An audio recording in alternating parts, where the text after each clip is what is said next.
Hey, what is up guys, I'm KBHD here, and I was in New York this morning for a Motorola event for their new flagship smartphones. So these are my quick first impressions of them, as I got to spend a little bit of time with them, and they're actually really interesting smartphones. So the main new device you need to know about is the Moto X Style 2015. It's a refreshed Moto X for this year, and there really wasn't a whole lot wrong with last year's Moto X, but there are plenty of changes for this one. It's like the Nexus 6 and the 2014 Moto X got together, had a baby, and then attached a piece of metal to the back of it.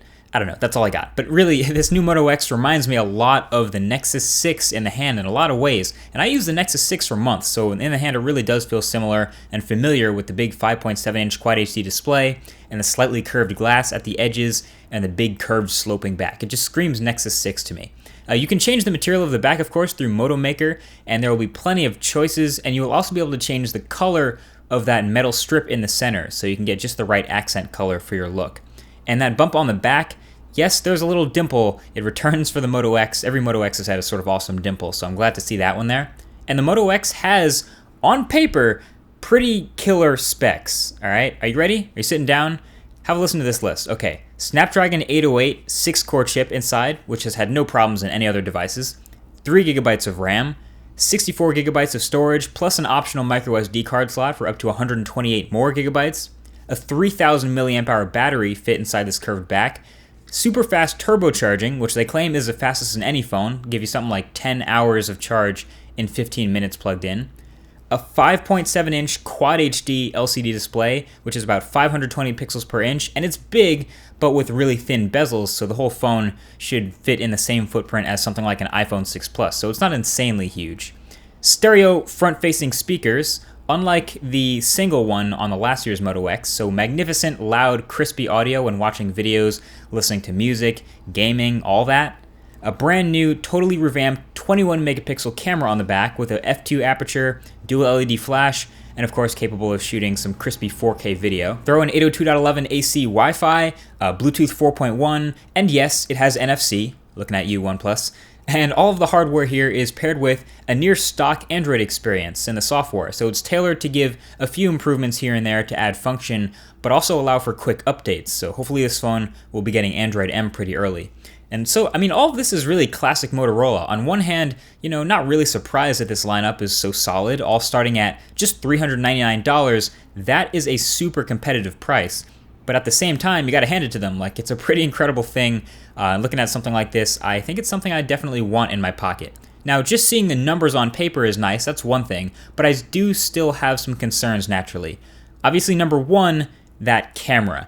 It's no secret that Motorola has struggled with the camera in their flagships in past years. They've made improvements, obviously, but I'm not sure anyone would go out and say, the Moto X or the Droid Turbo is anywhere near as good as the top flagship smartphone cameras out here now. So Motorola claims that this new camera is a whole new ballgame, and that this, early reviews from DxOMark put it in the top 3 of all smartphone cameras. Well, I read that review, and I'll link it in the description if you want to also, and I played with it in person here at the event, gazing at its 21 megapixels of glory, and I'm still not totally convinced. Obviously, it's a make-or-break feature for a lot of people, so once I get to spend a lot more time with this phone, the camera is definitely something I'm going to have to spend a lot of time with and thoroughly test. Also up front is a 5 megapixel wide-angle selfie camera, and yes, that's a front-facing flash.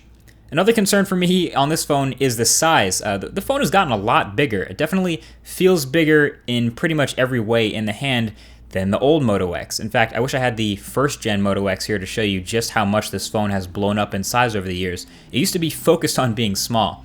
And this is the first Moto X that actually, to me, feels like it's going to be a two-handed device for a lot of people versus one hand. It's going to look huge in a store next to a Galaxy S6 or even an LG G4. But you know what? Past that, I'm pretty pumped for when this thing comes out in September. It's a competitively priced, obviously really good-looking phone in a lot of ways, so it'll get some attention. And I'm always a fan of the near-stock Android feel.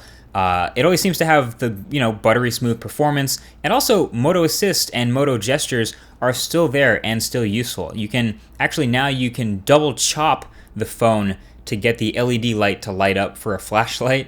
And of course, there's the always reliable double twist to open the camera app, and a whole bunch of stuff like that, much, much more. All these useful features from the last Moto X can be turned on for viewing notifications, getting automatic voice assistance, etc., stuff like that. Also, there's been a little bit of confusion about the versions of this phone that exist, so if you or if anyone you know is confused about that, go ahead and link them to this point in the video. Alright, ready? We have 3 phones: the Moto X Style, the Moto X Pure Edition, and the Moto X Play. The Moto X Style is a flagship coming to the US that we just talked about. It looks great. The Moto X Pure Edition is the same thing, but unlocked, no contract, and sold directly to the consumer, and that works with LTE bands from basically every carrier. So nothing really pure or different about that experience, just no carriers involved. Pop a SIM card in and go. Same price.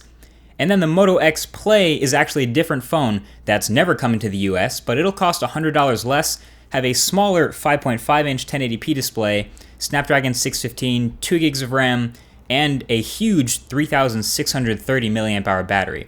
Would have loved to see this huge battery in some other phones, but it is what it is. So there you have it. These are my impressions of Motorola's new hardware. Feel free to leave a thumbs up if you enjoyed, and see if you can guess what camera this video was shot on. Thanks for watching, guys. Talk to you in the next one. Peace.